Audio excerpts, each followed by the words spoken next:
Hi guys and welcome back to the channel Deepak Yadav Education. Welcome to the Daily Hindu News and Editorial Analysis of 28th of October 2021. तो guys आज है तारीख 28 अक्टूबर 2021 और है Thursday. देखेंगे आज का the Hindu complete newspaper. The Hindu complete newspaper को एनालाइज करेंगे, बट लेक्चर में आगे बढ़ने से पहले अगर आप लोगों को ये कंप्लीट न्यूज़पेपर का पीडीएफ चाहिए तो क्या करना है, सबसे पहले डाउनलोड करना है टेलीग्राम और फिर जाकर सर्च बॉक्स में टाइप करना है दीपक यादव एजुकेशन।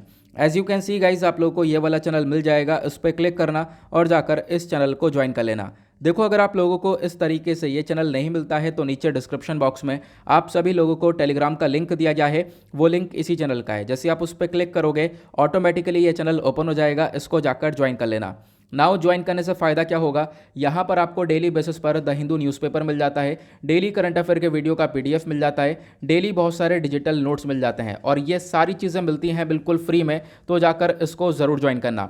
नाउ बढ़ते हैं आगे बढ़ने से पहले एक छोटी सी इन्फॉर्मेशन है आप सभी लोगों के लिए। आपको मालूम होगा कल इस यूट्यूब चैनल पर 100 के सब्सक्राइबर्स पूरे हो चुके हैं, मतलब कि 1 लाख की फैमिली कंप्लीट हो चुकी है और इतना ज़्यादा आपने सपोर्ट किया है जिसकी वजह से आज हम यहाँ पर पहुँच पाए हैं, क्योंकि वीडियोस को इतना सपोर्ट मिल रहा है। बहुत सारे लोग यहाँ पर इतने पॉजिटिव कमेंट्स करते हैं जिसकी वजह से आज देख पाओगे हम लोग कहाँ तक पहुँच चुके हैं। मतलब कि मैंने खुद एक्सपेक्ट नहीं किया था। मुझे ये लगता था कि इस चैनल पर जो ये 100 के सब्सक्राइबर्स है वो अगले साल तक हो पाएंगे, लेकिन उससे पहले यहाँ पर आप लोगों ने करके दिखाया है, उसके लिए थैंक यू। और साथ ही साथ यहाँ पर मैं ये भी बताना चाहूँगा कि लोग इतना ज़्यादा सपोर्ट कर रहे थे कि 90,000 सब्सक्राइबर्स थे। 90,000 के बाद से बहुत सारे कमेंट्स आते थे रेगुलर डेली बेसिस पर कि हाँ 1 लाख होने वाले हैं, 1 लाख होने वाले हैं। 95 हुए, 98 हुए, 99 हुए, तो सभी लोगों के यहाँ पर लगातार कमेंट्स आ रहे थे कि हाँ 1 लाख होने वाले हैं। तो इतना ज़्यादा यहाँ पर ये सपोर्ट मिला है और काफ़ी यहाँ पर अच्छा लग रहा था देख कर। और मतलब कि बस क्या कहूँ, यहाँ पर आप लोगों का सपोर्ट है जिसकी वजह से यहाँ पर पहुँच चुके हैं। साथ ही साथ हाँ, बहुत सारे लोग बोलते हैं कि कितना टाइम लगता है इन वीडियोस को प्रिपेयर करने में। देखो, यहाँ पर वीडियो को प्रिपेयर करने में होता क्या है, यहाँ पर न्यूज़पेपर का पीडीएफ आता है, देन उसको रीड करना, देन उसके बाद रीड करने के बाद उसके ऊपर रिसर्च करना, देन उसके बाद जो भी आर्टिकल्स आ रहे हैं हमारे सिलेबस से रिलेट हो रहा है एडिशनल इन्फॉर्मेशन ऐड करना। क्योंकि खास बात क्या है, यहाँ पर मैं डेली बेसिस पर क्या कर रहा हूँ, न्यूज़पेपर के अंदर आपको ज़्यादा से ज़्यादा एडिशनल इन्फॉर्मेशन देने की कोशिश कर रहा हूँ। होता क्या है, न्यूज़पेपर का जो आर्टिकल है वो हमारे काम का होता नहीं है। अब इसके रिगार्डिंग हमारी जो स्टैटिक इन्फॉर्मेशन होती है वहीं से क्वेश्चन ज़्यादातर बनते हैं। आप लोगों ने प्रीवियस ईयर क्वेश्चन पेपर्स देखे भी होंगे, ठीक है, वो मैं डेली बेसिस पर आपको एग्जांपल देता रहता हूँ प्रीवियस ईयर क्वेश्चंस का, ठीक है। तो यहाँ पर क्या है, ये पूरी कोशिश रहती है कि ज़्यादा से ज़्यादा मैं एफर्ट लगा सकूँ और इतना ज़्यादा सपोर्ट मिलता है कि मैं डेली बेसिस पर ये काम कर पा रहा हूँ। लगभग मुझे एक वीडियो प्रिपेयर करने में, ये द हिंदू का वीडियो प्रिपेयर करने में 5 घंटे लग जाते हैं अपलोड तक, मतलब स्टार्ट करके अपलोडिंग तक मुझे 5 घंटे लग जाते हैं आराम से। और यहाँ पर मतलब ये चीज़ें कर पा रहा हूँ मैं बहुत अच्छे से क्योंकि इतना ज़्यादा सपोर्ट मिल रहा है, तो उसके लिए यहाँ पर थैंक यू कहना चाहूँगा एक बार और। नाउ बढ़ते हैं आगे बढ़ने से पहले हमेशा की तरह एक छोटा सा मैप का क्वेश्चन। आज आप लोगों को मैप में जाकर देखना है लिंकन सी को, कहाँ पर है ये एग्जैक्टली लोकेटेड, इसके आसपास कौन कौन सी कंट्रीज़ हैं, अच्छे से मैप में देखना। देन उसके बाद आकर नीचे कमेंट सेक्शन में टाइप करना, जिससे कि आप लोग इसको लंबे समय तक याद रख पाओगे। साथ ही साथ एक प्रीवियस ईयर क्वेश्चन लेंगे जो कि यहाँ पर पूछा गया था यूपीएससी 2005 के प्रीलिम्स में। क्वेश्चन क्या था, न्यूमोकोनोसिस ये कौन से वर्कर्स को अफेक्ट करता है, और यहाँ पर आपको ये ऑप्शन दिए गए हैं, ऐसे वर्कर जो कि काम करते हैं टैनरीज में, कोल माइनिंग इंडस्ट्री में, डिस्टिलरी में या फिर ग्लास इंडस्ट्री में। तो ये जो बीमारी है ये कौन से वर्कर्स को ज़्यादातर अफेक्ट करती है, नीचे कमेंट सेक्शन में इसका आंसर देना। आप लोग सर्च करना, आपको मिल जाएगा। मैं डेली बेसिस पर आपको सर्च करने के लिए बोलता हूँ ताकि आप गूगल पर जाओ, कुछ नया मिले आप लोगों को, क्योंकि मुझे भी ऐसे यहाँ पर डेली बेसिस पर कुछ ना कुछ नया सीखने को मिल रहा है। अब यहाँ पर ये जो एक तरीके से ये न्यूमोकोनोसिस की बारे में बात हो रही है, इसी के रिगार्डिंग आपको मालूम होगा एक और बीमारी, एक तरीके से डिजीज़ चर्चा में थी हाल ही में, कौन सी, सिलोकोसिस। लगातार वो चर्चा में थी, है ना, हमने उसके बारे में भी डिस्कशन किया था। तो कहीं ना कहीं उससे रिलेट कर सकते हो। अगर आप लोगों को समझ में आ रहा है कि सिलोकोसिस किस कंडीशन की वजह से कौन से वर्कर्स को ज़्यादातर अफेक्ट करती थी, तो आप लोग यहाँ पर इस वाले क्वेश्चन को भी बहुत आराम से सॉल्व कर पाओगे। बाय द वे, इसका जो करेक्ट आंसर है मैंने आप लोगों को नीचे प्रोवाइड करवा दिया है, टेलीग्राम पर भी प्रोवाइड करवा दिया है, वहाँ पर भी आप लोग जाकर देख सकते हो अगर इसका आंसर नहीं मिलता है तो। साथ ही साथ आपको मालूम होगा जितने भी लेक्चर के पीडीएफ होते हैं, चाहे वो डेली करंट अफेयर का पीडीएफ हो, चाहे वो द हिंदू का पीडीएफ हो, सारे वीडियोस की नोटिफिकेशन हो, वो आपको टेलीग्राम चैनल पर मिल जाता है। और टेलीग्राम चैनल पर बहुत सारे फेक चैनल्स भी है, तो मेक श्योर करना कि उन फेक चैनल्स को आप ज्वाइन ना करो। यहाँ पर आप लोग को ध्यान रखना है, यही दो चैनल ज्वाइन करने हैं। एक है दीपक यादव एजुकेशन, ब्रैकेट में नोट्स लिखा है, इसको ज्वाइन करना है। दूसरा है दीपक यादव एजुकेशन, यहाँ पर इसको ज्वाइन करना है। सारी पीडीएफ वगैरह आपको यहाँ पर मिल जाती है और सारे नोट्स वगैरह आपको यहाँ पर मिल जाते हैं। तो इन दोनों चैनल के अलावा और कोई दूसरा चैनल नहीं है, तो उनको आप लोगों को नहीं ज्वाइन करना है, क्योंकि वहाँ पर जो भी अपलोड हो रहा है वो मैं कुछ भी अपलोड नहीं कर रहा हूँ। और इनफैक्ट बहुत सारे मैसेजेस डेली बेसिस पर आते हैं कि सर न्यूज़पेपर अपलोड कर नहीं रहे हो और कह रहे हो कि न्यूज़पेपर अपलोड हो रहा है। तो उस चैनल पर कभी हो रहा है कभी नहीं हो रहा है, तो आप लोगों ने वो फेक चैनल ज्वाइन कर रखा है बहुत सारे लोगों ने, जिसकी वजह से उन्हें न्यूज़पेपर मिल पा रहा है और नहीं मिल पा रहा। लोग कह रहे हैं डेली करंट अफेयर का वीडियो का पीडीएफ कहाँ है। ठीक है, तो वो पीडीएफ भी आपको हमारे वाले चैनल पर मिलेगा, फेक वाले चैनल पर नहीं है। तो ध्यान से यहाँ पर इस चीज़ का बिल्कुल ध्यान रखते हुए आपको चैनल ज्वाइन करना है। ओके, तो चलो शुरुआत करते हैं। यह है आज का सबसे पहला आर्टिकल। देखो, वीडियो को मैं शॉर्ट रखने की कोशिश करूंगा आज, क्योंकि मुझे आज काफ़ी सारा काम भी है, लेकिन कोई बात नहीं, हम लोग सारे इंपॉर्टेंट आर्टिकल डिस्कस करने के बाद ही वीडियो को ख़त्म करेंगे। बहुत सारे छोटे छोटे आर्टिकल, आज का जो सेशन है वो एडिटोरियल से ज़्यादा इंपॉर्टेंट छोटे वाले जो आर्टिकल्स हैं, जितने भी हमारे डेली आर्टिकल्स देखने को मिलते हैं, ये बहुत ज़्यादा इंपॉर्टेंट देखने को मिलेंगे। और आगे जो पेज नंबर हमारा लास्ट वाला आता है, वर्ल्ड पेज, उस पर तो बहुत सारे इंपॉर्टेंट आर्टिकल हैं, उसको भी आज हम डिस्कस करेंगे। बहुत सारी अच्छी इन्फॉर्मेशन आपको मिलने वाली है। सबसे पहला आर्टिकल अगेन बहुत इंपॉर्टेंट आर्टिकल है। यहाँ पर इंडिया और चाइना के बारे में बात हो रही है। आपको मालूम होगा लगातार इंडिया और चाइना चर्चा में है। आर्टिकल किसके पॉइंट ऑफ व्यू से इंपॉर्टेंट हो जाएगा? जीएस पेपर 2 इंटरनेशनल रिलेशंस के पॉइंट ऑफ व्यू से। अब ये चर्चा में किस लिए? क्योंकि हाल ही में चाइना ने अपने नए बॉर्डर लॉज को पास किया है। नए बॉर्डर लॉज आ चुके हैं। अब इन बॉर्डर लॉज को देखते हुए इंडिया अपना कंसर्न दिखा रहा है। क्यों? क्योंकि आने वाले टाइम पर पॉसिबिलिटी ये है कि इन नए बॉर्डर लॉज की वजह से इंडिया और चाइना के जो बॉर्डर कॉन्फ्लिक्ट्स हैं वो और ज़्यादा इंक्रीज हो जाएं। तो यहाँ पर ये क्या है इशू, इसको हम लोग एक एक करके डिस्कस करेंगे। पहले हम लोग समझते हैं इन बॉर्डर लॉस को, देन उसके बाद इस आर्टिकल की इन्फॉर्मेशन को हम लेंगे। आर्टिकल जीएस पेपर 2 के पॉइंट ऑफ व्यू से इंपॉर्टेंट है, मैंने आपको बता दिया, क्योंकि हमारे सिलेबस में बहुत सारे पॉइंट्स हैं इंडिया एंड इट्स नेबरहुड्स करके, और भी बहुत सारे पॉइंट्स हम लोगों को देखने को मिलेंगे। तो हाल ही में चाइना के लेजिस्लेचर ने अडॉप्ट किया है एक नया बॉर्डर लॉ, और इस बॉर्डर लॉ को अडॉप्ट करते हुए चाइना ने बोला है कि हम अपने बॉर्डर्स को प्रोटेक्ट करेंगे, हम अपने बॉर्डर्स की जो टेरिटरीज है उनको प्रोटेक्ट करेंगे, अपने लोगों को प्रोटेक्शन देंगे, ऐसा यहाँ पर चाइना ने बोला है। आप यहाँ पर देख पाओगे जो ये नए बॉर्डर लॉ हैं, ये कहीं ना कहीं आने वाले टाइम पर इंडिया और चाइना के बीच में और भी ज़्यादा कॉन्फ्लिक्ट्स को पैदा कर सकते हैं। वो कैसे होगा आगे मैं आपको बताऊंगा। पहले हम लोग इस लॉ के बारे में डिस्कस करते हैं। इस लॉ का सबसे पहला पॉइंट क्या बोलता है? चाइना की सोवरेनिटी और टेरिटोरियल इंटीग्रिटी के बारे में। चाइना ने बोला है कि हम लोग यहाँ पर अपनी सोवरेनिटी और टेरिटोरियल इंटीग्रिटी को प्रोटेक्ट करेंगे अपने बॉर्डर्स को प्रोटेक्ट करने के तहत। तो अपने बॉर्डर्स को प्रोटेक्शन देने की बात की है। यहाँ पर ये लोग क्या करेंगे? अपने ज़्यादा से ज़्यादा जो मिलिट्रीज़ हैं उनको बॉर्डर के पास भेजने वाले हैं। अब डेफिनेटली एक क्वेश्चन तो बन ही गया होगा कि जो बहुत सारी मिलिट्रीज जब बॉर्डर के पास आएगी तो बहुत सारे कॉन्फ्लिक्ट्स बनने के चांसेस हैं जो नेबरिंग कंट्रीज देखने को मिलती हैं उनके बीच में। अब बात करते हैं रिस्पॉन्सिबिलिटी की। इसमें यहाँ पर इन्होंने बोला है कि देखो जो मिलिट्री की रिस्पॉन्सिबिलिटी है उसको बताया गया, स्टेट काउंसिल की रिस्पॉन्सिबिलिटी को बताया गया, कैबिनेट की रिस्पॉन्सिबिलिटी को बताया गया। सबको अलग अलग काम सौंपा गया है, लेकिन सबको मेन काम यह है कि जो ये बॉर्डर इश्यूज़ हैं या बॉर्डर के ऊपर सिक्योरिटी है उसको मेंटेन करने का यहाँ पर ये काम करने वाले हैं। ठीक है, तो साथ ही साथ इन्होंने बोला है, चाइना ने बोला है कि यहाँ पर ये बहुत सारी मिलिट्रीज़ को अपने बॉर्डर एरियाज़ पे भेजेंगे, ताकि क्या होगा, यहाँ पर कॉम्बैट इन्वेजन्स को रोका जा सके, और उसके बाद यहाँ मतलब कि जितने भी एक तरीके से डिस्प्यूट देखने को मिलते हैं उनको रोका जा सके, कोई इनकी टेरिटरी को कब्जाए ना, कोई एंक्रोच ना करे इनकी टेरिटरी के अंदर। साथ ही साथ ये लोग इंफ्रास्ट्रक्चर को ज़्यादा से ज़्यादा डेवलप करेंगे। One of the main point आता है इंफ्रास्ट्रक्चर का। होता क्या है, चाइना ने बोला ये जो नया बॉर्डर लॉ है, यहाँ पर क्या होगा, ये बॉर्डर होगा, इधर चाइना देखने को मिलेगा, इधर इंडिया देखने को मिलेगा।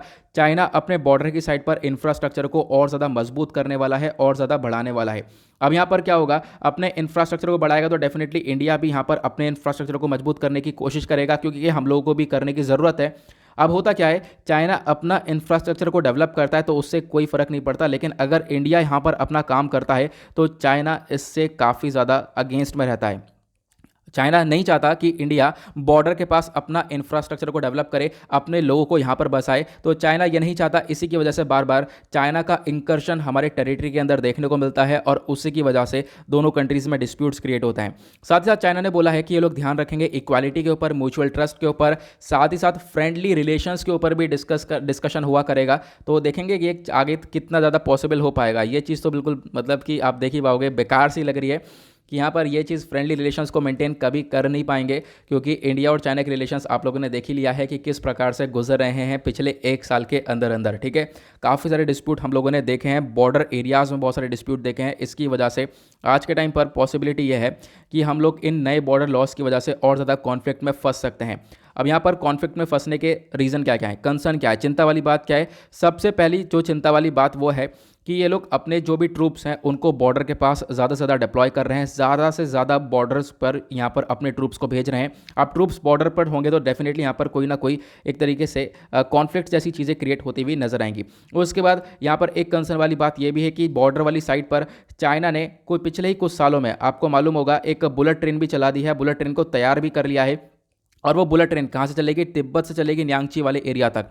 चाइना के अंदर जो तिब्बत वाला एरिया है, तिब्बत से न्यांगची वाले एरिया तक यहाँ पर ये बुलेट ट्रेन चला दी गई है। और यहाँ पर ये एरिया बिल्कुल हमारे अरुणाचल प्रदेश वाले एरिया के बिल्कुल पास में है। तो आप कह सकते हो अरुणाचल प्रदेश का जो बॉर्डर है उसके जस्ट पास में इन्होंने बुलेट ट्रेन चला दी है, ताकि ये लोग अपने सोल्जर्स को काफ़ी तेज़ी से डिप्लॉय कर सकें। तो इससे भी यहाँ पर काफ़ी कंसर्न वाली बातें पैदा होती हैं भारत के लिए। उसके बाद चाइना आज के टाइम पर एक नया पूरा का पूरा विलेज, पूरा गाँव बना रहा है, कहाँ पर? भूटान के बॉर्डर के पास। अब भूटान के बॉर्डर के पास यहाँ पर पूरा गाँव बसा रहा है। गाँव बसाने के बाद लोगों को बसाएगा, लोगों को बसाने के बाद वहीं पर अपने ट्रूप्स को भी दुबका कर रखेगा, जिसकी वजह से ये कॉन्फ्लिक्ट्स क्रिएट होने के पूरे चांसेस हमें देखने को मिलते हैं। आई होप आपको ये क्लियर हो चुका होगा। उसके बाद ये जो नीचे के पॉइंट्स है, ये बात करते हैं चाइना और मतलब चाइना के साथ जो बॉर्डर डिस्प्यूट्स हैं उनको लेकर। जो चाइना है आज के टाइम पर लगभग 14 कंट्रीज़ के साथ अपने लैंड बॉर्डर्स को साझा करता है। और यहाँ पर ये जो बॉर्डर है लगभग 22,100 किलोमीटर्स का ये बॉर्डर देखने को मिलेगा।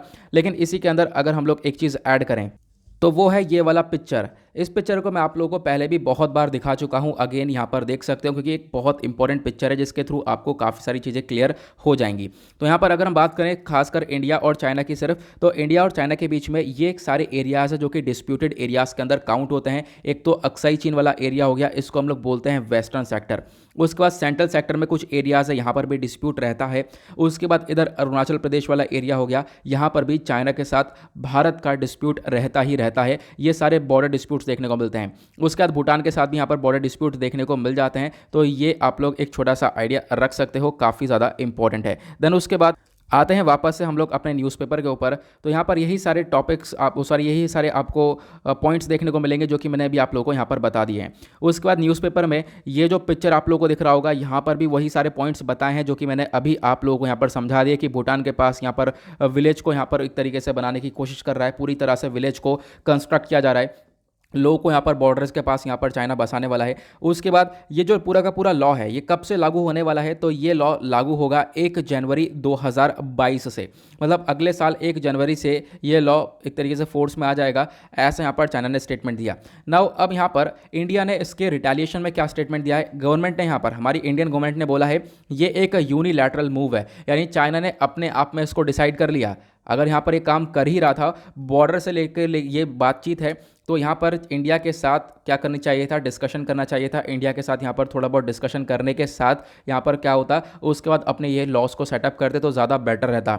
लेकिन यहाँ पर एक यूनिलैटरल मूव है चाइना का, और चाइना यहाँ पर एक तरीके से कहीं ना कहीं और ज़्यादा कंसर्न पैदा करेगा आने वाले टाइम पर। और यहाँ पर क्या बोला गया, उसके बाद आप देख पाओगे कि मतलब वही बॉर्डर इश्यूज़ के बारे में डिस्कशन किया गया कि हमारे बॉर्डर इश्यूज़ ऑलरेडी देखने को मिल रहे हैं। लगातार 1 साल से लद्दाख वाले एरिया के अंदर बॉर्डर इश्यूज़ चल रहे हैं, और उसके बाद अब ये नई कहानी आ गई है। इसकी वजह से और ज़्यादा हमारे पास डिस्प्यूट्स क्रिएट होने के चांसेस हैं, ऐसा हमारे ऑफिशियल्स का कहना है। ठीक है, तो हम लोग एक्सपेक्ट ये कर रहे हैं कि आने वाले टाइम पर हम लोग को थोड़ा सा और ज़्यादा चौकन्ना रहना पड़ेगा अपने बॉर्डर वाले एरियाज़ में। आई होप आपको ये आर्टिकल अच्छे से क्लियर हो चुका होगा, सारी इन्फॉर्मेशन आपको मिल चुकी है। अब देख पाओगे आर्टिकल के अंदर तो कुछ ज़्यादा, मतलब आर्टिकल के अंदर कुछ था ही नहीं ऐसा जो कि हम लोग एग्जाम से रिलेट कर सकें। उसके बाद जो ये एडिशनल इन्फॉर्मेशन है ये बहुत काम की है, यहाँ पर हम लोग यूज़ कर सकते हैं, मेंस के पर्सपेक्टिव से यूज़ कर सकते हैं, प्रीलिम्स में कोई क्वेश्चन आता है तो उस वहाँ पर यूज़ कर सकते हैं। तो इस प्रकार से मैं कोशिश करता हूं कि ज़्यादा से ज़्यादा आप लोगों को अलग से एडिशनल इन्फॉर्मेशन प्रोवाइड करवाने की। उसके बाद नेक्स्ट आर्टिकल आप लोगों को देखने को मिलेगा, कल भी हमने डिस्कस किया था, परसों भी डिस्कस किया था, अगेन आज फिर चर्चा में आ चुका है।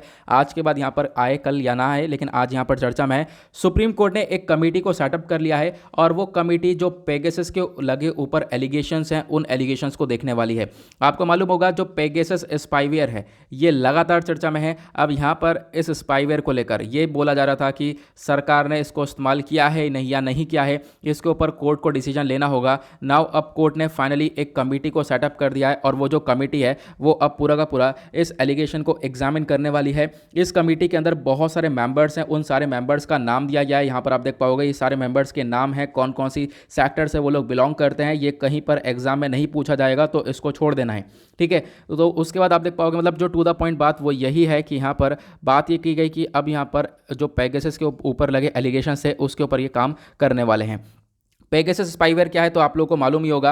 पेगासस स्पाईवेयर जासूसी करने के लिए एक सॉफ्टवेयर को बनाया गया है, किसके थ्रू? इजराइल का जो एनोसो ग्रुप कंपनी है उसने यहाँ पर इस स्पाईवेयर को बनाया और इस स्पाईवेयर की मदद से हम लोग किसी भी व्यक्ति के फ़ोन की जो डेटा है उसको निकाल सकते हैं। कैसे? उस व्यक्ति के फ़ोन में इस स्पाईवेयर को इंस्टॉल करवा कर। कैसे इंस्टॉल किया जा सकता है? तो उस व्यक्ति के फ़ोन में एक मिस कॉल मार के या फिर चैट के थ्रू, SMS के थ्रू यहाँ पर क्या हो सकता है उसको लिंक सेंड करके भी उसके फ़ोन में इस स्पाईवेयर का इंस्टॉलेशन किया जा सकता है। और स्पाईवेयर जैसे ही उसके फ़ोन में आ जाएगा वेरियस इन्फॉर्मेशन उस व्यक्ति के फ़ोन की हम लोग निकाल सकते हैं।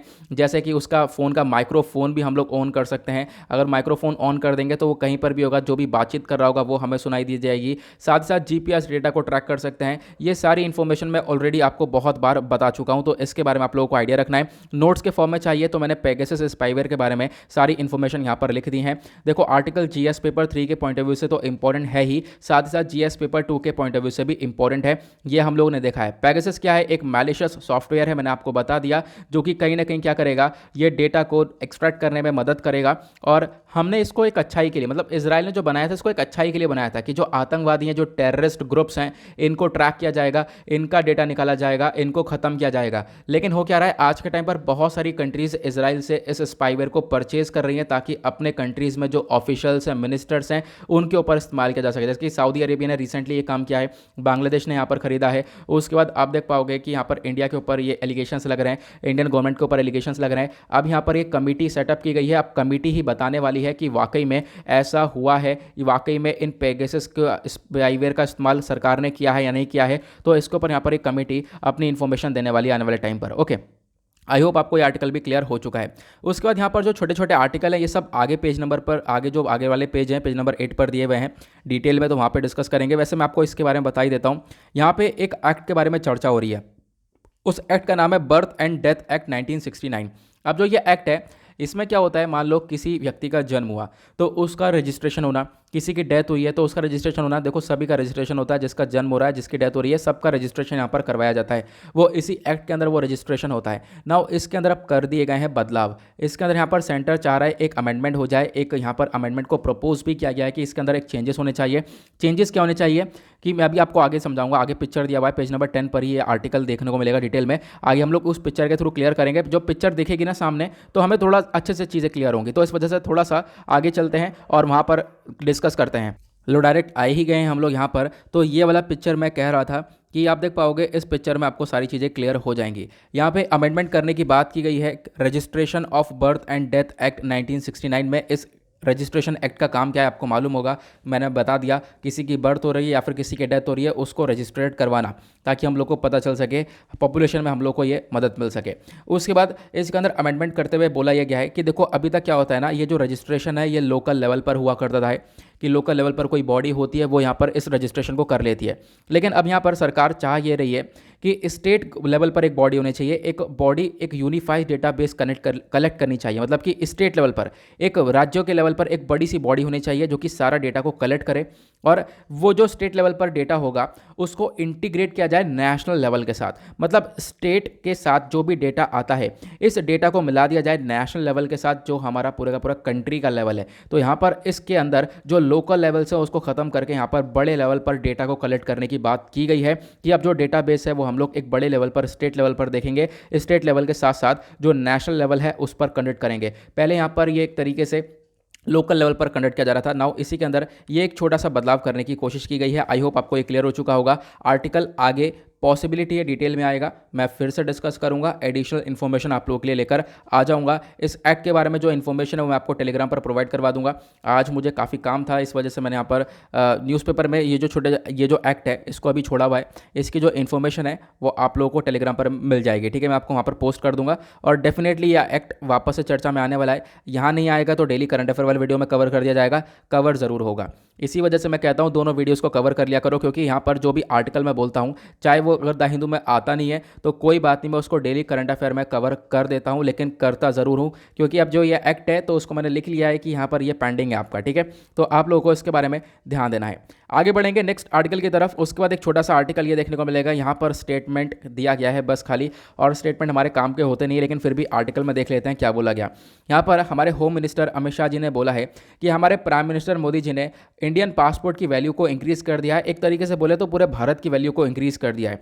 क्यों? क्योंकि हमारे प्राइम मिनिस्टर ने बहुत सारे ऐसे कदम उठाए जो कि पहले वाली सरकार कभी नहीं कर पाई थी, या पहले बहुत सालों से ऐसे इश्यूज़ कभी सॉल्व हुए ही नहीं है जो कि इस साल यहाँ पर मतलब इस सरकार के अंदर सॉल्व हुए हैं, ऐसा यहाँ पर अमित शाह जी का कहना है। तारीफ करते हुए इन्होंने यहाँ पर क्या क्या मेंशन किया मैं आपको बताता हूँ। यहाँ पर एक तरीके से कंपेयर किया गया कांग्रेस वगैरह से, ये हमारे काम का नहीं है कंपेयर। इन्होंने डायरेक्ट क्या क्या बोला मैं आपको बताता हूँ। इन्होंने सबसे पहली बात बोली कि देखो यहाँ पर हमने देखा 2019 में 5 अगस्त को एक बहुत बड़ा स्टेप उठाया गया था।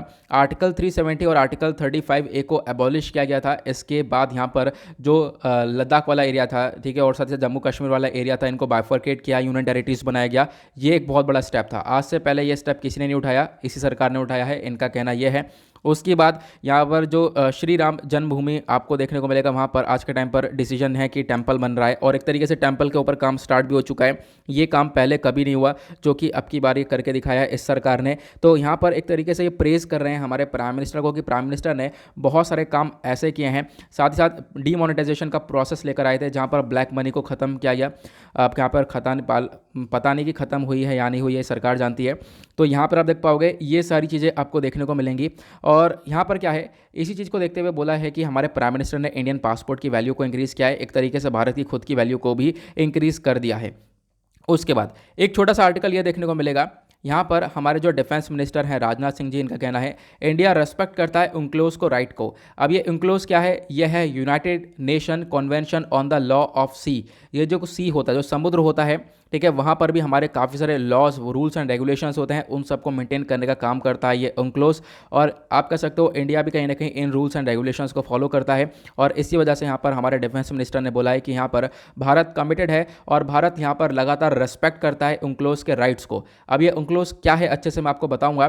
फिलहाल यहाँ पर देख पाओगे UNCLOS के अंदर ही छोटी छोटी चीज़ें आती हैं, जैसे कि एक्सक्लूसिव इकोनॉमिक जोन हो गया, इंटरनल वाटर्स हो गए, वो सब क्या होते हैं यहाँ पर उनके बारे में मेंशन किया गया है। तो यहाँ पर जो राजनाथ सिंह जी, इनका कहना है कि हम लोग लगातार अपने जो एरियाज़ है उनको प्रोटेक्ट कर रहे हैं। जो हमारे कंट्री के अंदर एरियाज़ आते हैं, कंट्री के अंदर कौन सा टेरिटोरियल वाटर आएगा, तो उसको हम लोग बोलते हैं एक्सक्लूसिव इकोनॉमिक जोन। जो एक्सक्लूसिव इकोनॉमिक जोन होता है उसके अंदर का जितना भी पानी होता है, जितनी भी टेरिटरी होती है, वो सब कंट्री के पार्ट की होती है। जैसे कि भारत का एक्सक्लूसिव इकोनॉमिक जोन क्या होता है, मैं अभी आपको आगे दिखाऊंगा मैप में, तो आपको क्लियर हो जाएगा।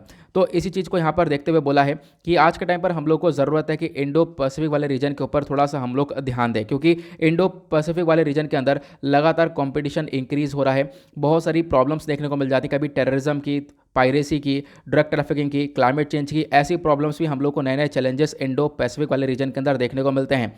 नाउ ये जो चैलेंजेस हैं ये लगातार इंक्रीज़ हो रहे हैं। अब यहाँ पर आप कह सकते हो जब ये जो चैलेंजेस पड़ रहे हैं इसको ध्यान में रखते हुए हम लोग UNCLOS के राइट्स को ध्यान में रखते हुए सारा काम करेंगे और कर रहे हैं, ऐसा यहाँ पर इनका स्टेटमेंट दिया गया। अच्छा, ये सारी बातें कहाँ बोली गई हैं? ये सब बातें बोली गई हैं, एक इंडो पैसिफिक रीजनल डायलॉग चल रहा था, ऑर्गेनाइज किया गया था नेवी और नेशनल मैरीटाइम फाउंडेशन के थ्रू। उसी डायलॉग में यहाँ पर ये सारी चीज़ें मेंशन की गई। नाउ अब हम लोग यहाँ पर देख पाओगे काफ़ी सारी इंपॉर्टेंट इन्फॉर्मेशन कवर करने वाले हैं, जो कि एग्जाम के पॉइंट ऑफ व्यू से डायरेक्टली इंपॉर्टेंट हो सकती हैं। सबसे पहले UNCLOS क्या है? Article GS paper 2 government policies and interventions के पॉइंट ऑफ व्यू से इंपॉर्टेंट हो जाएगा। यहाँ पे बात की गई है united nation convention on the law of the sea, 1982 का ये पूरा लॉ है। इसको हम लोग लॉ ऑफ द सी भी बोलते हैं, मतलब कि जो समुद्र है, समुद्र के अंदर जो रूल्स एंड रेगुलेशंस होते हैं उन सबको मेंटेन करने वाली बॉडी है UNCLOS। और ये जो बॉडी है ये इसने यहाँ पर एरिया को 5 जोन्स में डिवाइड कर रखा है। मान लो कोई कंट्री है, उस कंट्री के अंदर जो भी टेरिटोरियल वाटर होता है वो 5 जोन्स में डिवाइड करे गए हैं। एक इंटरनल वाटर होता है, एक टेरिटोरियल सी होता है, एक होता है कॉन्टिगस जोन, देन उसके बाद बाद एक्सक्लूसिव इकोनॉमिक जोन, देन उसके बाद हाई सी। ये सब क्या होता है एक एक करके मैं आपको बताऊंगा, सब कुछ क्लियर हो जाएगा, डोंट वरी। उसके बाद UNCLOS जो है एक ऐसी इंटरनेशनल कॉन्वेंशन है जो कि यहाँ पर रूल्स एंड रेगुलेशंस को फ्रेम करता है। यहाँ पर जो भी मैरीटाइम डिस्प्यूट्स होते हैं उन सबको यहाँ पर देखने का भी ये UNCLOS काम करता है। उसके बाद यहाँ पर मैंने आपको बताया एक्सक्लूसिव इकोनॉमिक जोन के बारे में, और बाकी सारे टेरिटोरियल वाटर, इंटरनल वाटर, ये सब क्या होता है अभी आपको मैप में क्लियर करवाता हूँ। तो ये वाला मैप आप लोग यहाँ पर देख पा रहे होंगे। मान लो यहाँ पर इंडिया की टेरिटरी है। एक सेकंड में आपको दिखा देता हूँ एक मैप।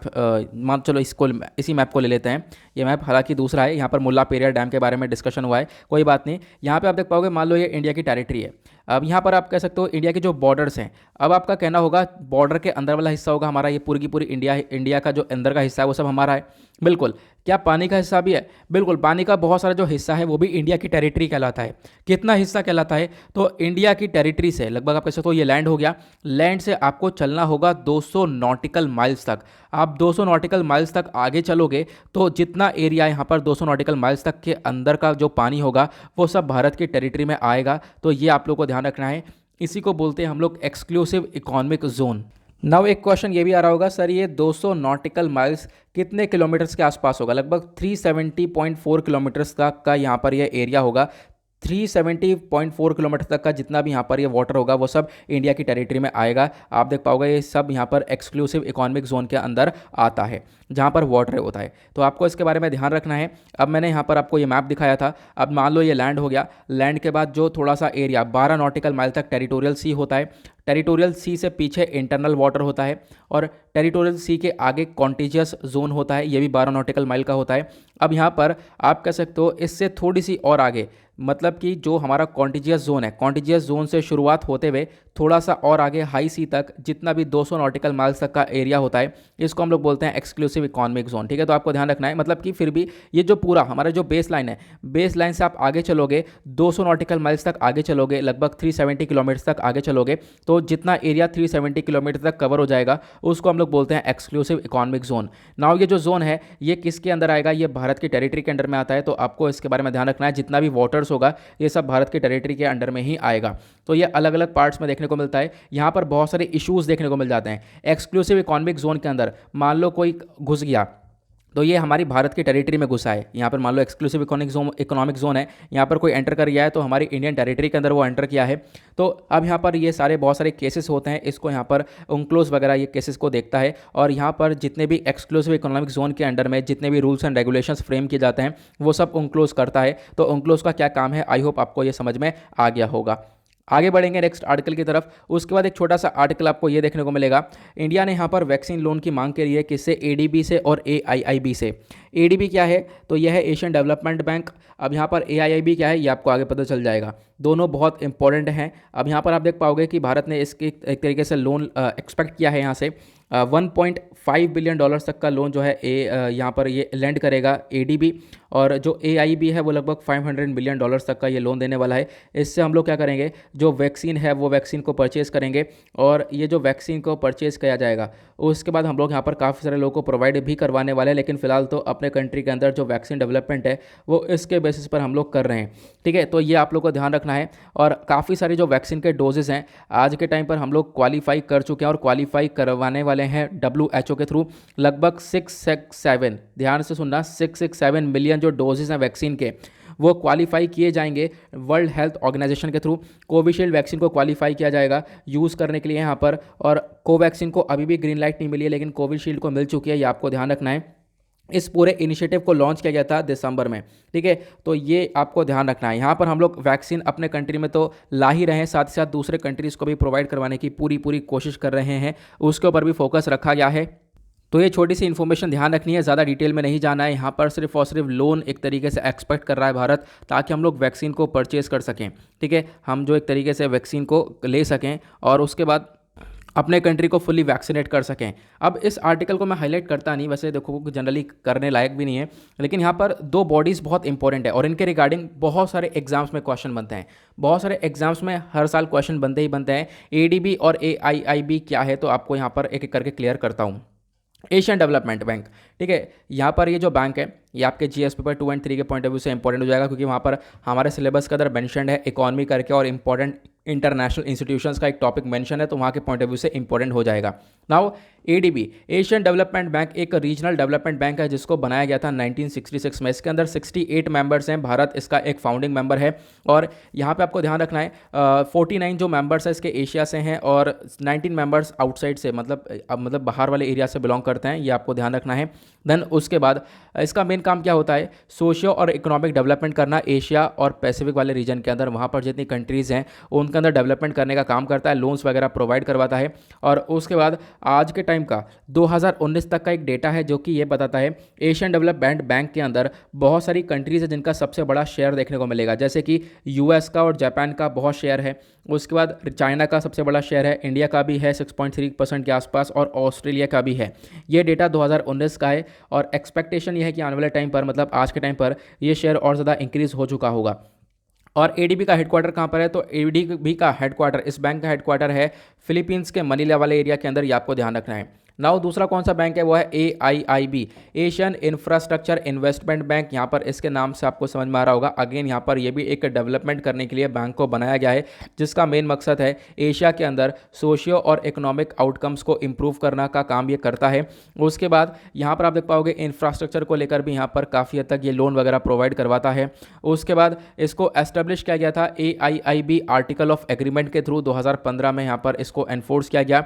उसके बाद एक मल्टीलेटरल ट्रीटी है, तो आपको ध्यान रखना है इसके अंदर 57 फाउंडिंग मेंबर्स हैं और ये सब मिलकर यहाँ पर आज के टाइम पर इन्होंने पूरे जो मेंबरशिप है बैंक की उसको ग्रो कर दिया है। आज के टाइम पर ये जो बैंक है, ये बैंकिंग सिस्टम काफ़ी आगे निकल चुका है। AIIB के अंदर जो मेंबरशिप है वो लगभग 102 कंट्रीज़ तक पहुंच चुकी है आज के टाइम पर। और इसका हेडक्वार्टर ध्यान रखना, इसका हेडक्वार्टर कहाँ पर है, चाइना के बीजिंग वाले एरिया के अंदर, ये भी आप लोग ध्यान रख सकते हो। और इसने अपना काम करने की शुरुआत जनवरी 2016 से कर दिया था, तो ये भी आपको एक आइडिया रखना है। और इन्हीं छोटे छोटे क्वेश्चंस बहुत सारे बन जाते हैं। अब आपके पास इन्फॉर्मेशन रखी है तो आप सेटिस्फाई हो कि हाँ यार इन्फॉर्मेशन है, हमने यहाँ पर कुछ ना कुछ पढ़ रखा है। ठीक है, कुछ भी बन सकता है, पॉसिबिलिटी एक क्वेश्चन बन सकता है, तो आप लोगों को इसके बारे में ध्यान रखना है, छोटी छोटी चीज़ें कवर करते हुए चलनी है। उसके बाद पेज नंबर 11 पर सारे आर्टिकल्स आप देख पाओगे, यहाँ पर पेगासस स्पाईवेयर को लेकर चर्चा कर रहे हैं और हमारे मतलब कि ओपोजिशन पार्टीज़ के थ्रू यहाँ पर क्रिटिसाइज़ किया जा रहा है गवर्नमेंट को, वो सारी इन्फॉर्मेशन है, ये हमारे काम की होती नहीं है। उसके बाद पेज नंबर 12 पर आएंगे, एक आर्टिकल आपको ये देखने को मिलेगा, यहाँ पे बात की गई है नॉक एवरी डोर कैंपेन के बारे में। नॉक एवरी डोर कैंपेन को लॉन्च कर दिया गया है हमारे हेल्थ मिनिस्टर मनसुख मांडविया जी के द्वारा। इनका मेन फोकस ये है कि हम लोग जो वैक्सीनेशन है उसका सेकेंड डोज भी बहुत सारे लोगों को दे सकें, क्योंकि आज के टाइम पर बहुत सारे लोग ऐसे हैं, लगभग 10.34 करोड़ पीपल ऐसे हैं जिन्होंने एक डोज वैक्सीन की लगवा रखी है, दूसरी डोज लगवाई नहीं है। तो यहाँ पर क्या होगा, घर घर जाकर घर पर जाके यहाँ पर गेट खटकाया जाएगा और उनको मोटिवेट किया जाएगा कि आप जाओ वैक्सीन का दूसरा डोज लगवाओ। वो बहुत इंपॉर्टेंट है, क्योंकि जब तक आप दूसरा डोज नहीं लगवाओगे तब तक आप फुली वैक्सीनेट नहीं करवाओगे। ठीक है, तो यहाँ पर ये आपको ध्यान रखना है, इसी को लेकर knock every door campaign start किया गया है। तो छोटी सी इन्फॉर्मेशन है, ये हमें बस खाली ऐसी याद रखने वाली है, इसको कहीं नोट डाउन करने की ज़रूरत नहीं है, ये हम लोग ऐसे ही याद रख सकते हैं कि नॉक एवरी डोर करके कैंपेन किस चीज़ को लेकर है। ये कहीं ना कहीं हमारे वैक्सीनेशन को बूस्टअप करने के लिए बनाया गया है।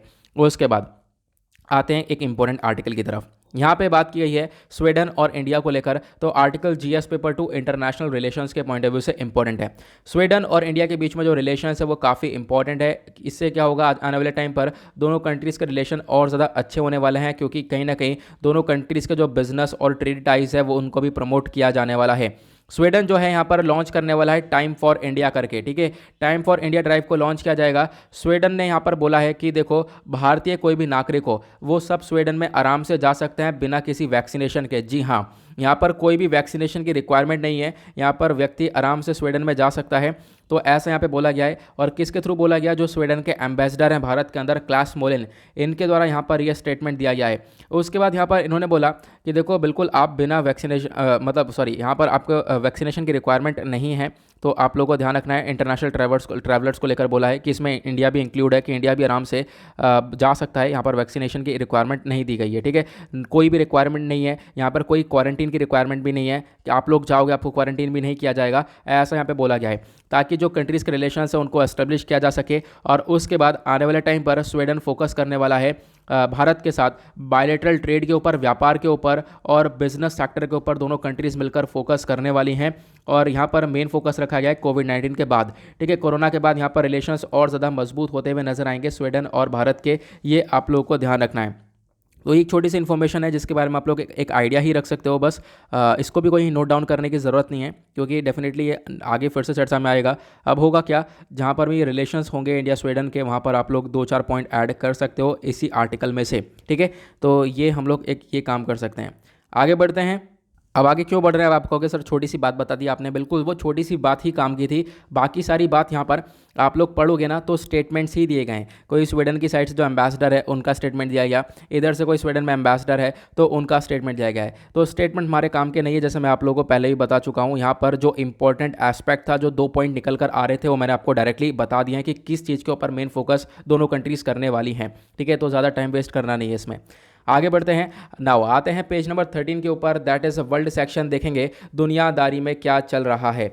यहाँ पर इस आर्टिकल को तो डिस्कस करेंगे। इस आर्टिकल के साथ साथ एक आर्टिकल ये आया है चर्चा में, चाइना के हाइपरसोनिक टेस्ट को लेकर। आपको मालूम होगा चाइना ने रिसेंटली हाइपरसोनिक टेस्ट किया था और यहाँ पर उसने बाद में नकार भी दिया कि हमने नहीं किया है। नाउ यहाँ पे हम डिस्कस करेंगे ये हाइपरसोनिक मिसाइल टेस्टिंग क्या होती है, प्लेन आखिरकार कैसे उड़ता है, ये मैं आप लोगों को पहले भी पढ़ा चुका हूँ। नाउ फिर से यहाँ पर ये चांस आया है पढ़ाने का, तो डेफिनेटली इसको कवर करेंगे। बहुत अच्छे से यहाँ पर आपको इन्फॉर्मेशन मिलेगी कि जो एरोप्लेन होता है वो कैसे उड़ता है, आपको आज उसके पीछे का रीज़न मिल जाएगा। टर्बो जेट क्या होते हैं, स्क्रैम जेट क्या होता है, राम जेट क्या होता है, ये सब आपको पता चलने वाला है। यही आर्टिकल मैंने डेली करंट अफेयर वाले वीडियो में कवर किया था पिछले कुछ दिन पहले, लेकिन कोई बात नहीं, वो वीडियो बहुत कम लोग देखते हैं, ये वीडियो बहुत ज़्यादा लोग देखते हैं, तो डेफिनेटली यहाँ पर फिर से हम लोग कवर करेंगे। पहले हम लोग इशू को समझते हैं। चाइना ने हाल ही में हाइपरसोनिक टेस्ट किया है। अब यूएस के एक जनरल हैं, उनका कहना यह है कि चाइना का जो ये हाइपरसोनिक टेस्ट है वो कहीं ना कहीं स्पुतनिक वाले मोमेंट से मिलता है। स्पुतनिक यहाँ पर एक टेस्ट हुआ था, यानी कि जो सोवियत यूनियन यूएसएसआर जो हुआ करता था, इसने अपनी पहली सैटेलाइट स्पुतनिक को लॉन्च किया था 1957 में। तो यहाँ पर पहली सैटेलाइट का नाम क्या है, वो है स्पुतनिक। तो इसी वजह से यहाँ पर बोला गया है कहीं ना कहीं चाइना का हाइपरसोनिक टेस्ट स्पुतनिक की तरह आपको देखने को मिलेगा। हालांकि चाइना ने जो अपनी टेस्टिंग करी है, ये जो हाइपरसोनिक मिसाइल क्या करेगा, पृथ्वी का चक्कर लगाने के बाद यहाँ पर अपने टारगेट को हिट करेगा। इस प्रकार की मिसाइल देखने को मिलती है। इसको बनाना नेक्स्ट टू इम्पॉसिबल देखने को मिलता है, लेकिन बहुत सारी कंट्रीज़ के पास यहाँ पर ये वाली मिसाइल देखने को मिल जाएगी, ठीक है। यूएस है, रशिया है, इंडिया भी इनफैक्ट यहाँ पर हाइपरसोनिक टेक्नोलॉजी के ऊपर काम कर रहा है, मैं ये बोल रहा हूँ, ठीक है। फिलहाल चाइना ने इसको टेस्ट कर लिया है। अब आपका क्वेश्चन ये होगा क्या सक्सेसफुली कर चुका है, तो बिल्कुल नहीं, सक्सेसफुल तो नहीं हुआ है। चाइना ने अपने टारगेट से 30 किलोमीटर दूरी तक के एरिया को हिट किया है। मतलब कि आप कह सकते हो चाइना का जो टारगेट है, टारगेट से अपने 30 किलोमीटर तक का एरिया को भटके हैं, और यहाँ पर आप कह सकते हो ये बहुत बड़ा नंबर होता है। मतलब एक बड़ा ही आप देख पाओगे, मतलब कि टेस्टिंग के अंदर फेलियर ही देखने को मिलेगा एक तरीके से। हालांकि टेस्टिंग इन्होंने टेक्नोलॉजी को डेवलप करा, यही अपने आप में बहुत बड़ी बात है। इनका सब कुछ अच्छे से प्रोसेस हो चुका है, यही अपने आप में बहुत बड़ी बात है। टारगेट को मिस कर गया है, लेकिन इसके ऊपर नेक्स्ट टाइम यहाँ पर चाइना को और ज़्यादा टाइम लगने वाला है, लगभग 4 से 5 साल लगने वाले हैं इसके ऊपर। तो देखेंगे आने वाले टाइम पर भी ये हाइपरसोनिक मिसाइल चर्चा में आने वाली है। लेकिन अब यहाँ पर आपको 2-3 इन्फॉर्मेशन कवर करनी होगी। Article GS paper 3 defence technology के पर्सपेक्टिव से इंपॉर्टेंट है, साइंस एंड टेक्नोलॉजी के पर्सपेक्टिव से इंपॉर्टेंट। यहाँ पर वो सारी इन्फॉर्मेशन मैंने आपको प्रोवाइड करवा दी है कि रिसेंटली चाइना ने टेस्ट कर लिया है एक nuclear capable hypersonic glide vehicle को। इसका नाम क्या है, हाइपरसोनिक ग्लाइड व्हीकल है, हाइपरसोनिक ही मिसाइल है एक तरीके से। और आज के टाइम पर बहुत सारी कंट्रीज़ हैं, जैसे कि यूएस है, रशिया है, चाइना है, ये सब मिलकर हाइपरसोनिक मिसाइल्स को डेवलप कर रही हैं। और ये हाइपरसोनिक मिसाइल की खास बात ये होती है, ये साउंड की स्पीड से 5 गुना ज़्यादा तेज भागती है। मतलब कि जो ध्वनि है, जो इंसान कोई बोल रहा है, जितनी देर में बोल रहा है दूसरे व्यक्ति को जितनी देर में सुनाई दे रहा है, मतलब इतनी स्पीड से भी 5 गुना ज़्यादा तेज़ी से यहाँ पर ये मिसाइल चलता है। तो अपने आप में यहाँ पर सेकंडों के अंदर किलोमीटर तक ये मिसाइल ट्रैवल करता है। तो आप लोग ये याद रख सकते हो कि साउंड की स्पीड से 5 गुना ज़्यादा तेज़ स्पीड है इस हाइपरसोनिक मिसाइल की होती है। इंप्लीकेशंस इंडिया के लिए क्या है, देखो डेफिनेटली इंडिया के लिए काफ़ी खतरा है, क्योंकि चाइना डेवलप कर रहा है और चाइना के साथ हमारे बॉर्डर इशूज़ बहुत सारे हैं। इनफैक्ट बहुत लंबे समय से बॉर्डर इशूज़ हैं दोनों कंट्रीज़ के बीच में। तो हमारे लिए कहीं ना कहीं ये कंसर्न वाली बात देखने को मिलेगी। नाउ क्वेश्चन ये है, यह हाइपरसोनिक स्पीड और टेक्नोलॉजी होती क्या है। हाइपरसोनिक स्पीड मैंने आपको बता दिया, साउंड की स्पीड यानी कि जो ध्वनि की स्पीड है उससे 5 गुना ज़्यादा तेज़ी की जो स्पीड होती है उसको हम लोग हाइपरसोनिक स्पीड बोलते हैं। और टेक्नोलॉजी कौन सी इस्तेमाल होती है, इसके अंदर स्क्रैम जेट इस्तेमाल होता है। देखो मिसाइल के अंदर तो राम जेट और स्क्रैम जेट इस्तेमाल होता है, लेकिन जो हमारा एक तरीके से एरोप्लेन्स होते हैं उनके अंदर टर्बोजेट इस्तेमाल होता है। मैं आपको एरोप्लेन का स्ट्रक्चर समझा दूंगा, एरोप्लेन कैसे उड़ता है, तो अपने आप ही आपको रामजेट और स्क्रैमजेट भी समझ में आ जाएगा। तो आपको समझ में आ जाएगा मिसाइल कैसे वर्क करती है और मिसाइल कैसे ये चलती है, ये भी आप लोगों को यहाँ पर समझ में आ जाएगी। एक रॉकेट साइंस है लेकिन फिर भी बहुत आसान शब्दों में हम लोग इसको कवर करने की कोशिश करने वाले हैं। तो कुछ पिक्चर्स यहाँ पर क्लियर करेंगे। सबसे पहले आपको देखना है ये होता है हमारा टर्बोजेट। अभी आपको कितना कन्फ्यूजन सा क्रिएट हो रहा होगा, यार ये है कि आखिरकार कुछ समझ में नहीं आ रहा है। सब कुछ समझ में आएगा। उसके बाद दूसरा है रामजेट, तीसरा है स्क्रैमजेट। ये दोनों हो तो हम लोग मिसाइल्स में इस्तेमाल करते हैं, लेकिन ऊपर वाला एरोप्लेन में इस्तेमाल होता है। नाउ आगे बढ़ते हैं। ये आपको प्लेन नज़र आ रहा है, प्लेन यहाँ पर उड़ रहा है। अब प्लेन के अंदर दो ही चीज़ें मेन काम किया जिसकी वजह से प्लेन उड़ रहा है। वो दो चीज़ें आपको दिख रही होंगी प्लेन में साफ साफ, हाँ दिख गई होंगी। एक ये रहा और ये रहा। ये क्या है? यही है टर्बोजेट। यही टर्बोजेट की मदद से प्लेन उड़ रहा है। अदरवाइज यहाँ पर प्लेन का जो ढांचा है किसी काम का नहीं है अगर ये टर्बोजेट नहीं होंगे। यही टर्बोजेट क्या कर रहा है? इस प्लेन को उड़ा रहा है। अब इसके अंदर जो ये बॉडी बनी हुई है इसके अंदर आपको ये वाला जेट देखने को मिलेगा।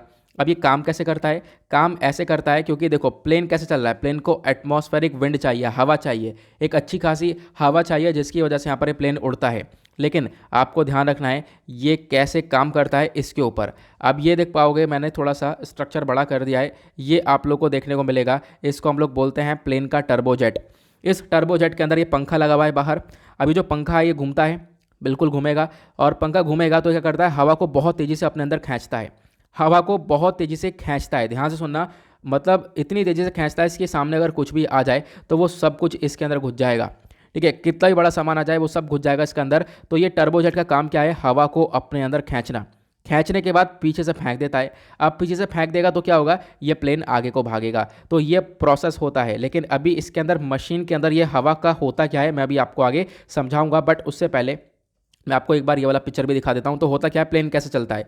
यहाँ पे जो एटमॉस्फेरिक हवा है उसको बहुत तेज़ी से अपने अंदर खींचता है। ये जो टर्बोजेट है ये तेज़ी से हवा को खींचेंगे, बहुत तेज़ी से खींचेंगे और पीछे से निकाल देंगे। पीछे से यहाँ पर ये फेंक देते हैं हवा को। अब पीछे से हवा को फेंकेंगे तो ये प्लेन आगे को भागेगा। अभी सिंपल सा कॉन्सेप्ट समझते हैं। मान लो ये बलून है, ये गुब्बारा हो गया। ठीक है, ये गुब्बारा हो गया। गुब्बारे में आपने, गुब्बारा ही नहीं बन रहा, वाह, ये गुब्बारा हो गया। गुब्बारे में आपने हवा भर दी। हवा भरने के बाद यहाँ पर इसे पकड़ लिया। पकड़ने के बाद इसे छोड़ो तो हवा नीचे की साइड निकलेगी। गुब्बारा कहाँ भागेगा? आगे की साइड भागेगा, ऊपर की साइड भागेगा, है ना। तो वही प्रोसेस यहाँ पर प्लेन में होता है कि हवा ये अपने अंदर ये टर्बोजेट खींचता है। खींचने के बाद पीछे से और स्पीड से फेंकता है। पीछे हवा और स्पीड से फेंकेगा तो प्लेन आगे और स्पीड से भागेगा। यही प्रोसेस होता है टर्बोजेट का। नाउ यहाँ पर टर्बोजेट में क्या क्या होता है आखिरकार ये तो समझा दो। देखो यहाँ पर मैंने आपको बताया इस टर्बोजेट के अंदर सबसे पहली बात ऐसा स्ट्रक्चर होता है। ठीक है, एक पंखा होता है। आगे मैंने आपको बताया था ना एक पंखा होता है, इस वाले में हम लोग कवर करते हैं। एक पंखा होता है ना, उसके बाद क्या होता है? ये पंखा घूमता है, घूमेगा तो क्या करेगा? हवा को कैप्चर करेगा। जो बाहर की विंड है हवा सब इसके अंदर जाएगी। हवा जाने के बाद पीछे से निकल जाती है। ध्यान से सुनना, हवा जाने के बाद पीछे से निकल जाती है। 90% जो हवा है वो पीछे से निकल जाती है। लेकिन 10% हवा को यहाँ पर अंदर हीट किया जाता है। 10% हवा को गर्म करने के बाद और ज़्यादा स्पीड मिलती है प्लेन को। कैसे? 10% हवा का क्या होगा? मान लो यह हवा यहाँ से ट्रैवल करती है अंदर, इसमें मशीन में लो प्रेशर वाले शाफ्ट में जाती है, सॉरी लो प्रेशर वाले एरिया में यहाँ पर जाएगी। इन एरियाज़ में लो प्रेशर वाला एरिया कह रहा हूँ। ये जो कंप्रेसर है यहाँ से निकलती हुई हवा जो है लोअर प्रेशर कंप्रेसर से निकलती हुई जाएगी, इधर की साइड जाएगी। और यहाँ पर जो पीछे मशीन है इधर हमारा लगा हुआ है टरबाइन।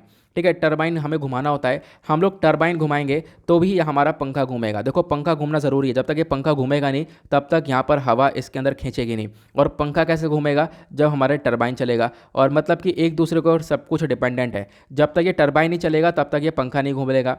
तो ये भी आपको ध्यान रखना, जब तक ये पंखा नहीं घूमेगा तब तक ये टरबाइन नहीं चलेगा। ये भी ऐसा देखने को मिलता है। तो इस पंखे को चलाने के पीछे आपको ये टरबाइन चलाना पड़ेगा। ये टरबाइन कैसे चलेगा? इसके अंदर हवा गई, हवा जाने के बाद यहाँ पर थोड़ा सा ये जो हवा है कंप्रेशर वाले एरिया में से आया। कंप्रेशर वाले एरिया में से आने के बाद यहाँ पर जो एरिया है यहाँ पर हमारे पास स्पार्क प्लग लगे होते हैं। स्पार्क प्लग मतलब कि चिंगारी छोड़ते हैं। चिंगारी छोड़ते हैं, इधर नोजल लगा होता है। नोजल मतलब ये जो फ्यूल होता है उसको छींटता है, इसके ऊपर छींटे मारता है। फ्यूल मतलब जो केरोसिन होता है, ठीक है, वो यहाँ पर एक तरीके से स्प्रिंकल किया जाता है। तो यहाँ पर फ्यूल भी है और यहाँ पर स्पार्किंग भी है, मतलब फ्यूल भी है और चिंगारी भी है। अब हमें ज़रूरत क्या है यहाँ पर? ऑक्सीजन की, क्योंकि ऑक्सीजन के बिना क्या आग लग जाएगी? नहीं, ऑक्सीजन की ज़रूरत है। तो 10% ऑक्सीजन यहाँ से भेजी जा रही है। अब ये 10% ऑक्सीजन भेजी जा रही है तो यहाँ पर क्या हो रहा है? इस हवा को हीट कर दिया जाता है और इसी हवा को हीट करने की वजह से क्या होता है? ये टरबाइन चलता है। ठीक है। अब ये टरबाइन चलेगा तो ये पंखा चलेगा। क्यों? ये पंखा किसी से कनेक्ट है? ये बीच में एक रॉड है, यहाँ पे जो शाफ्ट है ना उससे कनेक्ट है। ठीक है, एक जो शाफ्ट है यहाँ पर शाफ्ट देखने को मिलेगा, ये रॉड से कनेक्ट है। तो ये टरबाइन चलेगा तो ये पंखा चलेगा, पंखा चलेगा तो हवा एंटर आएगी, तो हवा एंटर करेगी तो पीछे से निकलेगी तो प्लेन चलेगा। आई होप आपको ये पूरा प्रोसेस समझ में आ चुका है। यही आप पूरा का पूरा टर्बो फैन या टर्बो जेट का सिस्टम है। टर्बो जेट आपने अच्छे से आज समझ लिया है। ठीक है, तो एरोप्लेन कैसे उड़ता है आई होप आपको क्लियर हो चुका है। अब यहाँ पर क्वेश्चन ये है कि हम लोग को राम जेट और स्क्रैम जेट पढ़ना है, तो इसी वजह से मैंने टर्बो जेट पढ़ाया ताकि आपको ये दोनों समझ में आ जाए। अब होता क्या है, मान लो यहाँ पर हम लोग अपने जो ये मिसाइल है हाइपरसोनिक, इसके अंदर स्क्रैम जेट का यूज़ हुआ है ना, इसके अंदर स्क्रैम जेट का यूज़ हुआ है। तो आपको बताता हूँ राम जेट में क्या होता है। राम जेट में देखो होता क्या है, स्पीड और तेज़ हो जाती है। जो मिसाइल है उसकी स्पीड एरोप्लेन से भी ज़्यादा तेज़ हो जाती है। अब स्पीड तेज़ करने के लिए क्या करना पड़ेगा, हमें जो दरवाजे हैं थोड़े से और खोल देने पड़ेंगे। मतलब यहाँ पे जो पंखा लगा था, यहाँ पर आप देख पाओगे जो हवा है वो बहुत कम जा रही थी, है ना। यहाँ पर जो हवा है वो बहुत थोड़ी सी जा रही थी तो थोड़ी सी ही पीछे भी निकलेगी, तो एक पर्टिकुलर स्पीड पर यहाँ पर एरोप्लेन चलेगा।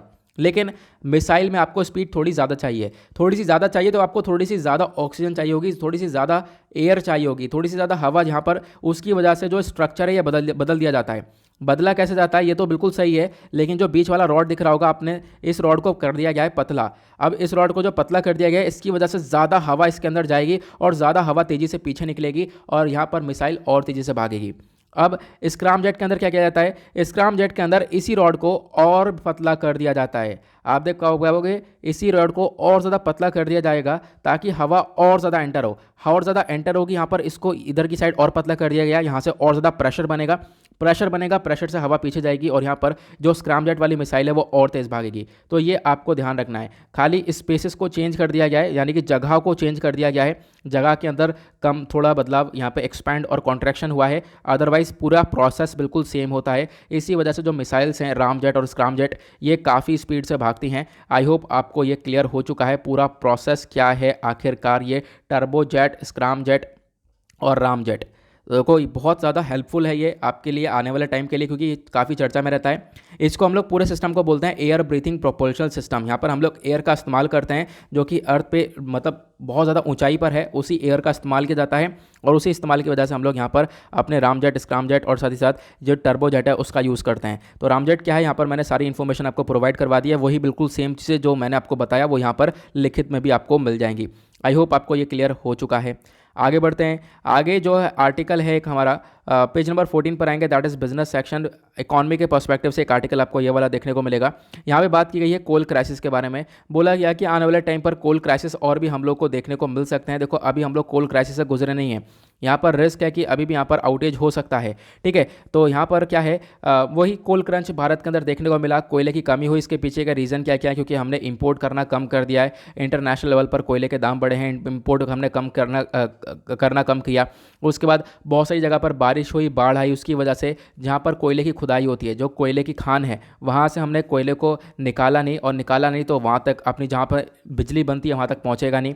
तो ये हमने देखा बारिश की वजह से काफ़ी सारी दिक्कतें आई हैं। तो कहीं ना कहीं कोयले का आपको ये तरीके से शॉर्टेज देखने को मिलेगा। कोयले के शॉर्टेज को लेकर काफ़ी आर्टिकल चर्चा में थे और ये फिर से चर्चा में है, तो आप लोग इसके बारे में एक आइडिया रख सकते हो। ठीक है, सारी जो इन्फॉर्मेशन है लिखे तो मैंने आप लोगों को यहाँ पर भी प्रोवाइड करवा दिया है। यहाँ पर इसलिए मैंने प्रोवाइड करवा दिया क्योंकि हम लोग पहले भी यहाँ पर डिस्कस कर चुके हैं इस कोल क्रंच को लेकर। तो भारत में कोल क्रंच देखने को मिला, हम लोगों को काफ़ी आर्टिकल चर्चा में थे कि 4 दिन का कोयला बचा है, 2 दिन का कोयला बचा है, लगातार ये आर्टिकल 1-2 हफ्ते तक कवर हुए थे। ठीक है, हमने रेगुलर बेसिस पर इनको कवर किया था। हमने ये देखा था कि इसके पीछे रीज़न क्या क्या है। तो काफ़ी सारी बारिश हुई, रेनफॉल हुई, उसकी वजह से कोयले की खान से कोयले को निकाला नहीं गया, कोयले को डिस्पैच नहीं किया गया। कोयले को डिस्पैच नहीं करोगे तो जहाँ पे बिजली बन रही है वहाँ तक कोयला पहुँचेगा नहीं तो इलेक्ट्रिसिटी कैसे बनेगी। इंपोर्ट हमने कम कर दिया था, तो ये सब कुछ हम लोगों को देखने को मिला था। अब इसका इम्पैक्ट क्या होगा, डेफिनेटली इलेक्ट्रिसिटी नहीं चलेगी तो इससे हमारी इंडस्ट्रीज़ वगैरह भी काफ़ी हद तक ठप हो जाएंगी, क्योंकि और इंडस्ट्रीज़ को बहुत सारी इंडस्ट्रीज़ होती हैं जिनको रेगुलरली 24/7 इलेक्ट्रिसिटी की ज़रूरत होती है। तो यहाँ पर आप कह सकते हो उनको काफ़ी हद तक लॉस हो सकता है, उनको काफ़ी हद तक यहाँ पर मतलब जो नुकसान है वो देखने को मिल सकता है। तो ये इसका एक इम्पैक्ट देखने को मिलता है। आगे बढ़ेंगे, आगे और कोई ऐसा इंपॉर्टेंट आर्टिकल नहीं है। उसके बाद स्पोर्ट्स सेक्शन पाएंगे, तो स्पोर्ट्स सेक्शन पे सब कुछ क्रिकेट और इन सब चीज़ों से भरा पड़ा है, आर्टिकल इंपॉर्टेंट नहीं है। एक आर्टिकल इंपॉर्टेंट है वो ये वाला, ठीक है। अब यहाँ पर क्या बोला गया, 11 एथलीट्स को रिकमेंड किया गया है खेल रत्न के लिए। ठीक है, तो यहाँ पर खेल रत्न के बारे में जान लेना, लेकिन उससे पहले एथलीट्स के बारे में जान लो। तो जैवलिन थ्रोअर नीरज चोपड़ा, ठीक है, जो कि यहाँ पर आपको मालूम होगा एक सेकंड इंडियन बने जिन्होंने एक इंडिविजुअल ओलंपिक गोल्ड को जीता टोक्यो गेम्स के अंदर। उसके बाद सिल्वर मेडल विनर जो रेसलर हैं रवि दहिया, और भी बहुत सारे लोगों का नाम यहाँ पर दिया गया है। उन सबको ये मेजर ध्यानचंद खेल रत्न अवार्ड के लिए रिकमेंड किया गया है। कहोगे एक मिनट, ये मेजर ध्यानचंद खेल रत्न अवार्ड कैसे कर दिया गया? ये तो पहले कुछ और नाम था, तो अभी रिसेंटली आपको मालूम होगा सरकार ने हमारा ये नाम बदल दिया है और इसको मेजर ध्यानचंद खेल रत्न कर दिया गया है। ठीक है, कंट्री का एक हाईएस्ट स्पोर्टिंग ऑनर है जो कि इन लोगों को ये देने वाले हैं। उसके बाद और भी बहुत सारे लोग हैं, बॉक्सर लवलिना बोर्गोहेन आपको देखने को मिलेंगे जिन्होंने ब्रॉन्ज जीता था टोक्यो ओलंपिक्स के अंदर। इनको भी यहाँ पर रिकमेंड किया गया है ध्यानचंद खेल रत्न के लिए। उसके बाद और भी बहुत सारे शूटर्स वगैरह देखने को मिलेंगे। तो यहाँ पर आप मेन जो नाम है वो ध्यान रखना। और फिलहाल यहाँ पर डायरेक्टली आपसे क्वेश्चन पूछा जा सकता है। यहाँ पर देख पाओगे नीरज दाहिया, लवीना, जो मिथाली राज जो क्रिकेटर हैं, ठीक है, इन लोगों को भी कहीं ना कहीं इसी खेल रत्न के लिए रिकमेंड किया गया है। 11 एथलीट्स को पहली बात तो रिकमेंड किया गया है इस खेल रत्न के लिए। आपको ध्यान रखना, बहुत सारे जो और भी क्रिकेटर्स वगैरह और भी बहुत सारे जो मेंबर्स देखने को मिलेंगे स्पोर्ट्स सेक्शन के, उनको अलग अलग अवार्ड्स के लिए भी रिकमेंड किया गया है। जैसे कि जो अर्जुन अवार्ड है, अर्जुन अवार्ड के लिए भी यहाँ पर आप कह सकते हो बहुत सारे जो क्रिकेटर्स हैं उनको एक तरीके से लाया गया है। तो ये आप लोग ध्यान रखना, ठीक है। अलग अलग अवार्ड्स के लिए यहाँ पर अलग अलग लोगों को रिकमेंड किया गया है। मेजर जो हमारा अवार्ड है वो है जो है मेजर ध्यानचंद खेल रत्न। तो इसके अवार्ड के बारे में आपको बता देता हूँ, आर्टिकल प्रीलिम्स के पॉइंट ऑफ व्यू से इंपॉर्टेंट हो जाएगा। पहले इसका नाम राजीव गांधी खेल रत्न अवार्ड हुआ करता था। नाउ अब इसको एक तरीके से चेंज कर दिया गया है कुछ ही दिन पहले, और नाम कर दिया गया है मेजर ध्यानचंद खेल रत्न अवार्ड, ठीक है। नाउ यहाँ पर आप कह सकते हो कि इसके अंदर कितना कैश प्राइस मिलता है। तो ये जो अवार्ड है इसके अंदर लगभग 25 लाख रुपीज़ का कैश प्राइस दिया जाता है। राजीव गांधी खेल रत्न अवार्ड एक हाईएस्ट स्पोर्टिंग अवार्ड हुआ करता था, लेकिन अब नाम बदल कर एक तरीके से मेजर ध्यानचंद खेल रत्न अवार्ड कर दिया गया है। ये अवार्ड दिया जाता है ministry of youth affair and sports के थ्रू। ये आपको ध्यान रखना है, जिसकी परफॉर्मेंस बेटर होती है उसको ये अवार्ड देने की कोशिश करी जाती है। नाउ यहाँ पर अवार्ड के अंदर एक सर्टिफिकेट, कैश प्राइस भी देखने को मिलता है। अभी पहले यहाँ पर कैश प्राइस कम हुआ करता था, नाउ अब इस कैश प्राइस को बढ़ा दिया गया है। अब आप देख पाओगे ये जो खेल रत्न अवार्ड है ना, इसको बनाया गया था 1991 से लेकर 1992 के बीच में। और इस खेल रत्न अवार्ड को सबसे पहली बार कौन से खिलाड़ी को दिया गया था? तो एक लेजेंड है हमारे विश्वनाथन आनंद, ठीक है, चेस के लेजेंड है। तो इनको यहाँ पर यह अवार्ड दिया गया था। उसके बाद और भी बहुत सारे लीडर्स निकल कर आए, जैसे कि लेंडर पीस, सचिन तेंदुलकर, धनराज पिल्लई, और भी बहुत सारे लोग निकल कर आए, मैरी कॉम, जिन लोगों को यहाँ पर ये खेल रत्न अवार्ड दिया गया। मेजर ध्यानचंद खेल रत्न अवार्ड अब नाम बदल दिया गया है, आपको ध्यान रखना है। मेजर ध्यानचंद के बारे में आपको मैं काफ़ी सारी इन्फॉर्मेशन बता देता हूँ। इनको जो है हॉकी का विजार्ड भी बोला जाता था, ठीक है। हॉकी में इन्होंने काफ़ी बेहतरीन करके परफॉर्मेंस दिखाया है। लगभग 400 गोल्स करे हैं इन्होंने अपने पूरे करियर में। ध्यानचंद जी का जन्म हुआ था इलाहाबाद के अंदर, और यहाँ पर ये ओलंपिक टीम के पार्ट बने थे 1928 में, 1932 में, देन 1936 में। बहुत सारे यहाँ कॉन्ट्रीब्यूशन इन्होंने किया है हॉकी के मामले में हमारे ओलंपिक्स में। उसके बाद खेल रत्न के अवार्ड के अलावा भी यहाँ पर आप कह सकते हो कंट्री का एक हाईएस्ट अवार्ड है लाइफ टाइम अचीवमेंट स्पोर्ट्स, जिसको हम लोग ध्यानचंद अवार्ड बोलते हैं। इसको भी बनाया गया था 2002 के अंदर। तो एक ध्यानचंद अवार्ड भी हमारे पास, ये आपको ध्यान रखना है। और इनके नाम पर ही एक नेशनल स्टेडियम है न्यू दिल्ली के अंदर, जिसको रीनेम किया गया है as a Dhyanchand national stadium 2002 में। उसके बाद यहाँ जो नेशनल स्पोर्ट्स डे है, हम लोग हर साल नेशनल स्पोर्ट्स डे ऑब्जर्व करते हैं। कब? 29 अगस्त को। 29 अगस्त को हम लोग नेशनल स्पोर्ट्स डे क्यों ऑब्जर्व करते हैं? क्योंकि उस दिन बर्थ एनिवर्सरी होती है मेजर ध्यानचंद जी की, ठीक है। तो आप कह सकते हो यहाँ पर इनका काफ़ी बड़ा रोल रहा है स्पोर्ट्स सेक्शन के अंदर, इस वजह से इनका नाम ये दिया गया। आई होप आपको ये भी क्लियर हो चुका है। नाउ चलते हैं आगे। नाउ आते हैं एडिटोरियल सेशन के ऊपर। तो देखो यार, काफ़ी लंबा वीडियो ऑलरेडी हो चुका है। एडिटोरियल में देखो कुछ खास चीज़ें नहीं है, जो खास चीज़ें हैं वो मैं आपको कल कवर करवाऊंगा, ठीक है। अब आप कहोगे कल फिर से कह रहे हो, हाँ यार कल कवर करवाना होगा, ठीक है। आज मैंने एडिटोरियल रीड भी नहीं किया है, ये वाला आर्टिकल मैंने रीड नहीं किया है। एक दो आर्टिकल रीड करे थे मैंने, जैसे कि ये वाला आर्टिकल मैंने रीड कर लिया है, ठीक है। उसके बाद यहाँ पर ये जो पूरा का पूरा पैकेजेस स्पाईवेयर को लेकर चर्चा की गई है, ये आपको मालूम चल गया है। अभी यहाँ पे कमेटी वगैरह बनाई गई, मैंने पेज नंबर 1 पे ये वाला आर्टिकल डिस्कस कर दिया है। पेज नंबर 1 पे आपने वाला आर्टिकल सुन लिया, तो इसको पढ़ने की ज़रूरत नहीं है, ये आर्टिकल हमारे काम का नहीं है। उसके बाद ये आर्टिकल बहुत ज़बरदस्त है, इसको मैं डिटेल में डिस्कस करूँगा ही करूँगा, ये मैं आर्टिकल नहीं छोड़ सकता। उसके बाद यहाँ पर ये वाला आर्टिकल मैं रीड कर चुका हूँ, ये काफ़ी बेहतरीन है, लेकिन सारे नोट्स मैं आपको कल भी प्रोवाइड करवा चुका था। कल भी मैंने आप लोगों को यहाँ पर बता दिया था इस पूरे आर्टिकल के बारे में। आपको मालूम होगा हाल ही में हमारे प्राइम मिनिस्टर ने एक जो है Ayushman Bharat in health infrastructure mission को लॉन्च किया है, उसी के बारे में चर्चा की गई है और मैंने आपको सारी इन्फॉर्मेशन यहाँ पर प्रोवाइड करवा दी है। ठीक है, तो आपको देखना है, यहाँ पर मैंने नोट्स के फॉर्म में सारी चीज़ें प्रोवाइड करवा दी हैं, हम लोग अपने हेल्थ इंफ्रास्ट्रक्चर को कैसे डेवलप करेंगे, तो यहाँ पर सारे नोट्स आपको मिल जाएंगे। कल मैंने ये आर्टिकल डिटेल में डिस्कस किया था, कल वाला वीडियो अगर आप लोगों ने देखा होगा तो इस आर्टिकल को आज पढ़ने की ज़रूरत नहीं पड़ेगी। ठीक है, अगर नहीं पढ़ा है तो कल पढ़ लेना, अदरवाइज परेशान बिल्कुल भी मत हो। यहाँ पर आर्टिकल मैं सारे कवर करता हूँ। होता क्या है, जितना आपने आज डिस्कशन सुन लिया है, 1 घंटे का ऑलरेडी वीडियो हो ही चुका है लगभग, तो उसको रखो अपना आज, और आज इतना ही कवर करना है। संडे में होता क्या है, संडे में एडिटोरियल्स नहीं आते हैं। ठीक है, मैं फिर से बोल रहा हूँ, संडे में एडिटोरियल्स नहीं आते, संडे में सेशन बहुत शॉर्ट होता है, तो संडे के लिए अपना थोड़ा सा काम बढ़ा दिया है मैंने, लेकिन यहाँ पर फिर भी बहुत ज़्यादा अच्छे से डिस्कशन होगा। ठीक है, तो यहाँ पर देखो आज के टाइम पर वीडियो काफ़ी लंबा भी हो चुका है और हमारे प्रोडक्टिविटी खराब हो जाएगी अगर हम सारे आर्टिकल को डिटेल में डिस्कस करेंगे, 1.5 घंटे का वीडियो पहुँच जाएगा।